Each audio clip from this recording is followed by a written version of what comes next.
देश में हिंदुओं पर अत्याचार की सारी हदें पार हो गई हैं। मंदिरों में तोड़फोड़ की जा रही है, हिंदुओं को मारा पीटा जा रहा है, मंदिरों के प्रमुखों को गिरफ्तार किया जा रहा है। यूनुस सरकार खुलकर हिंदुओं के खिलाफ है। अब सवाल यह है कि जब बांग्लादेश में हिंदुओं को हर वक्त डर है, तो बांग्लादेश के हिंदू क्या करें और कब तक हिंदुओं पर अत्याचार होता रहेगा? इन्हीं सवालों को लेकर आज हमने सर्वे किया है। हमने कई सारे सवाल पूछे हैं और उन सवालों के जवाब भी आए हैं। एक एक कर हम सवाल और जवाब बताते हैं आपको। हमने दर्शकों से पहला सवाल पूछा कि क्या हिंदुओं को अब बांग्लादेश छोड़ देना चाहिए। इसके जवाब में 28% लोगों ने कहा हां, 72% लोगों ने कहा नहीं, बांग्लादेश छोड़ने की नौबत नहीं आई है, हिंदुओं को नहीं छोड़ना चाहिए। जबकि जो बाकी लोग हैं उन्होंने जो राय कह नहीं सकते, कोई दर्शक किसी भी ने भी ये नहीं कहा कि हम कह नहीं सकते। 28% लोगों ने कहा छोड़ देनी चाहिए, 72% लोगों ने कहा नहीं छोड़नी चाहिए। सवाल एक और, क्या बांग्लादेश में शांति सेना की तैनाती कर देनी चाहिए, यूएन पीस कीपिंग फोर्सेस की तैनाती होनी चाहिए? 90% लोगों ने कहा हां, अब वक्त आ गया है कि शांति सेना वहां पर बहाल की जाए, शांति सेना की तैनाती हो। बांग्लादेश की पुलिस, बांग्लादेश की सरकार, बांग्लादेश की सेना के भरोसे नहीं। 9% लोगों ने कहा नहीं, 1% लोगों ने कहा कह नहीं सकते। हम अपने मेहमानों के पास भी जाएंगे, उनसे भी समझने की कोशिश करेंगे कि आखिर अब आगे क्या, कब तक हम हाथ पर हाथ धरे बैठे रहें, देखते रहें। कुछ और भी सवाल हमने पूछे, उन सवालों के जवाब भी आपको बताएंगे। लेकिन आप हमारे साथ जो मेहमान जुड़े हुए हैं, हिमांशु भट्ट हैं वरिष्ठ पत्रकार, और मनन द्विवेदी हैं विदेश मामलों के जानकार, स्वामी अमृतानंद हैं हिंदू धर्मगुरु। स्वामी जी, सबसे पहले आपसे ही सवाल, और हम दर्शकों से भी सवाल हमने रखा है कि भाई हिंदुओं को क्या बांग्लादेश छोड़ देना चाहिए? अब तो अति हद हो गई है। चिन्मय प्रभु को गिरफ्तार किया जाता है, फिर उनको खाना देने के लिए 2 संत जाते हैं जेल, उन्हें गिरफ्तार कर लिया जाता है, एक और संत को गिरफ्तार कर लिया जाता है, फिर चिन्मय प्रभु के वकील पर ब्रूटली अटैक होता है, जानलेवा हमला होता है, वो जमानत के लिए सुनवाई होनी थी, कोर्ट नहीं जा पाते हैं। तो अब तो ये खुला खेल है, वहां पर हिंदुओं को बचाने के लिए कोई नहीं है। पहले तो आपके सभी दर्शकों को और आपको जय श्री कृष्ण। और बहुत चिंता का विषय ये है कि अब आप देखिए कि जो बांग्लादेश में हो रहा है वो पहले सभी देशों में हो चुका है, ये नहीं है कि नया है। साधु संतों ने बांग्लादेश की भूखमरी को भी मिटाने का काम किया। ऐसे भूखे भूखे, मतलब मैं खुले भाषा में, भूखे नंगों को भी उन्होंने वस्त्र दिया, कपड़ा दिया। उन साधुओं को गिरफ्तार किया जा रहा है। ये अब हिंदुओं को, चाहे वो बांग्लादेश के हों, चाहे भारत के हों, चाहे विश्व के कहीं के भी हों, हिंदुओं को वही काम करना चाहिए जो ये तथाकथित शांति प्रिय लोग करते हैं। वही काम, एज इट इज वही काम कर देना चाहिए। जैसे उनकी धार्मिक भावनाएं आयत हो जाती हैं, जैसे वो पत्थर बरसाने लग जाते हैं, जैसे वो मारकाट करने लग जाते हैं, जैसे सरतन से जुदा करने लग जाते हैं, जो भी काम वो करते हैं सेम वही काम अगर हिंदू नहीं करेंगे तो भारत में भी, बांग्लादेश की तो बात छोड़िए, भारत में भी अब ये दिन ज्यादा दूर नहीं बचा। इन लोगों ने नाश मचा के रख दिया मानवता का, इन्होंने तार तार करके रख दिया। कुछ आ जाते हैं ये टीवी चैनल पर, आपके पास आएंगे, बड़ा शांति। मैं कह रहा हूं जैसे ये करते हैं ना, वैसे ही हिंदुओं को अब कर लेना चाहिए, सेम वही सारा प्रोसेस। थोड़े दिन के लिए मुझको भी कभी कभी लगता है कि हम गीता आदि के सिद्धांतों को थोड़ी देर के लिए अलग रख दें, और थोड़ी देर के लिए हम सनातन धर्म को ध्यान में रखते हुए मोहम्मद के ही सिद्धांतों को मान लें तो ज्यादा अच्छा है।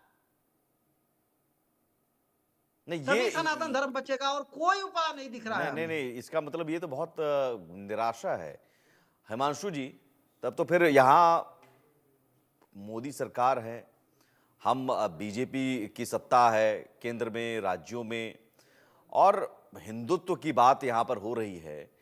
तो फिर ये इतनी निराशा कि अब क्या करें? अब साहब, अब हम खुद शस्त्र उठा लें, हथियार उठा लें? और सवाल जो हमने पूछा, हैरान करने वाली बात है कि कई लोग कहते हैं कि अब बांग्लादेश भी छोड़ देना चाहिए। तो कहाँ कहाँ जाइए, कहाँ कहाँ भागिएगा आप? पाकिस्तान से आपको भगा दिया गया, बांग्लादेश में 36% से 6% आ गए और वहां से अब भागने की नौबत वो चाहते ही हैं कट्टरपंथी की भाग जाए। और शांति सेना बहाल करने की बात भी हमने सवाल पूछी, तो शांति सेना से समस्या का समाधान होगा? समाधान तो नहीं होगा और फिलहाल तो नहीं होगा।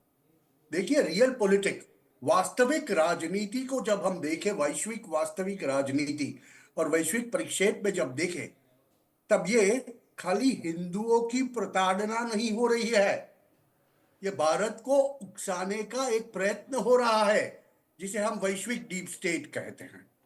ये समझना बहुत जरूरी है। आज ये जो लेफ्टिस्ट लिब्रांडो कबाल है, ये जो जिहादी तत्व है, वो चाहते हैं कि भारत के चारों ओर आग लगे और जो आग के अंदर भारत सुलझे। आपको ताज्जुब होगा, किसी ने बहुत ध्यान नहीं दिया होगा, एक बहुत बड़े कहे जाने वाले सर्वेक्षणकार हमारे देश के, वो कहते हैं, महाराष्ट्र में जब हारे ना, तब वो कहते हैं कि अब तो लोकशाही का मॉडल फेल हो गया, हमें तो बांग्लादेश का मॉडल चाहिए। मतलब कि ये भारत को किसी न किसी तरह उकसाने का प्रयत्न कर रहे हैं। और जैसे हमने 4 सालों के अंदर पाकिस्तान को ठीक किया, रोटी रोटी के लिए मोहताज कर दिया, यही स्थिति बांग्लादेश की करनी चाहिए। उसकी वजह यह है कि जब तक उनके पेट में निवाला जाता रहेगा, जब तक हम मानवीय परिक्षेप में आके दवाइयां बेचते जाएंगे, तब तक ये जिहादी तत्व वहां बैठे हुए हिंदू भाइयों का कत्लेआम और प्रताड़ना करते रहे। अभी इनको सीधा करने का तरीका सिर्फ एक है, और वो सीधी बात है कि देखो, चारों तरफ से भारत से गिरा हुआ ये राष्ट्र है, जिनको ये तो समझ में नहीं आता कि 1971 में भारत की वजह से उनको स्वतंत्रता मिली, मगर वो जाके इंडिया आउट का कैंपेन चलाते हैं। उनको लगता है कि हर एक कुछ जो भी वो उनको चाहिए वो चाइना से आ जाएगा, यूएस से आ जाएगा, देखते हैं हम कितना आता है। 6 ही महीने में दाल चावल और अंडे का भाव उनको पता चल गया। अभी ऐसी स्थिति के अंदर देखिए, प्रताड़ना तो होती है, मना तो मैं नहीं कर सकता, मगर यह भी इतनी वास्तविकता है, पत्रकार होने के नाते मैं बहुत जिम्मेदारी पूर्वक बोल रहा हूं ये, कि आप अगर बांग्लादेश में रहे हुए जो हिंदू है 1 करोड़ से ज्यादा, उनसे पूछेंगे तो उसमें से अधिकांश लोग कहेंगे हम क्यों वापस आए, हम क्यों भारत चले जाए, हमने अपने खून पसीने एक करके यहाँ पर रोटी कमाई है, यहाँ पर घर बनाया है, यहाँ पर जमीन ली है, उसे हम जैसे ही छोड़ के क्यों आ जाए। और बात बहुत सही है, क्यों आ जाए भाई, किसी से डर के? नहीं तो फिर मुकाबला उनको तो नहीं, करना पड़ेगा। नहीं, सवाल यही है कि सवाल इसके फिर वो नहीं आए, वहां अपनी आवाज भी तो बुलंद कर रहे हैं, बिल्कुल आवाज बुलंद, कई जगहों पर हिंदू इकट्ठा भी हो रहे हैं, लेकिन उन्हें गिरफ्तार कर लिया जा रहा है, या फिर इकट्ठा हो रहे हैं उन्हें पीटा जा रहा है। मैं केवल एक लाइन बोलना और चाहूंगा, तो फिर विकल्प जी जी जी एक लाइन केवल बोलना जी चाहूंगा। एक मैं किसी को देख तो नहीं पा रहा हूँ, शायद मेरे ख्याल से हिमांशु जी थे, कौन थे? हाँ, हिमांशु जी।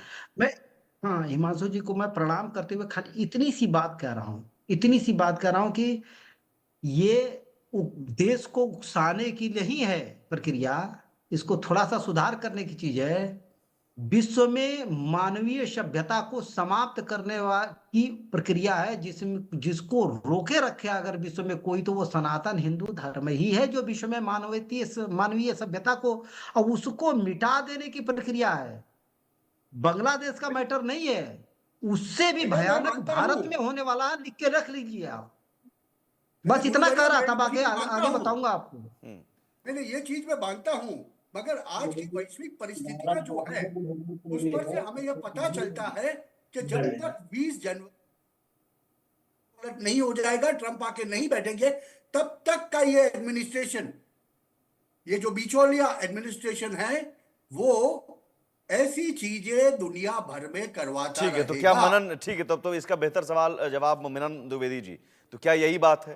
तो क्या 20 जनवरी तक हम देखते रहे अब हिंदुओं को मरते हुए, उन पर हमला होते हुए? 20 जनवरी तक हम ट्रंप का इंतजार करें, डोनाल्ड ट्रंप आएंगे तो सब कुछ ठीक हो जाएगा, ऐसा है क्या?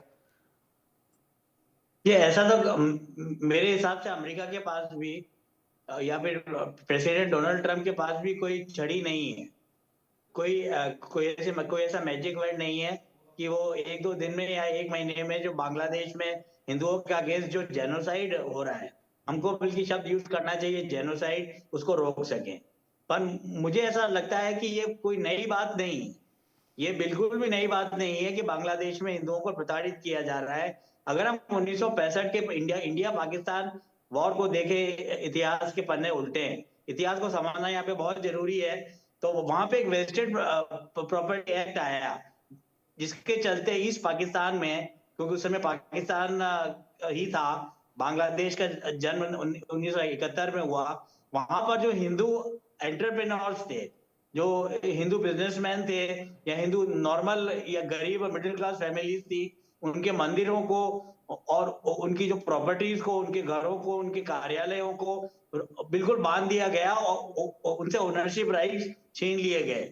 1971 के वॉर में जब बांग्लादेश का क्रिएशन हुआ, तो वो वॉर तो 1971 में फाइट किया गया, लड़ा गया, पर उसे हम देखें कि 1965 से ही और उससे पहले से ही हिंदुओं की स्थिति वहां अच्छी नहीं थी।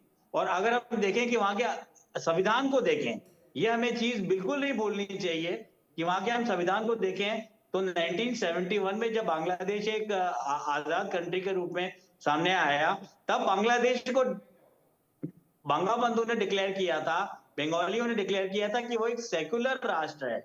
पर 1988 में एक और कॉन्स्टिट्यूशन आया जिसमें 8वां अमेंडमेंट हुआ, उसमें ये डिक्लेयर किया गया कि बांग्लादेश एक इस्लामिक राष्ट्र है। और 2010 में हिफाजत इस्लाम का गठन हुआ, जिसके बाद से सारी परेशानियां भारत के लिए और शेख हसीना के लिए और वहां की सो कॉल्ड सेक्युलर गवर्नमेंट्स के लिए रही हैं। तो मुझे लगता है कि यूएन पीस कीपिंग फोर्स भी भेजी जा सकती है। मुझे कोई स्पेशल रिगार्ड नहीं है ममता बनर्जी से, पर ममता बनर्जी ने डिमांड की है बंगाल जो है नहीं, तो हमारे यूएन देश का, पीस कीपिंग वो फोर्स invested से है। आपको तो लग UN रहा है peacekeeping force भेजी कि जा ये सकती है, चीजें रुक या जाएंगी? फिर फोर्स मेजॉर यूज भी किया जा सकता है, जैसा 71 में किया गया है। ऐसा भी सोशल मीडिया में और कुछ मीडिया में ऐसा डिस्कशन भी सामने आ रहा है। मैं ये कहना चाहूंगा, शांति सेना की तैनाती से इस समस्या का समाधान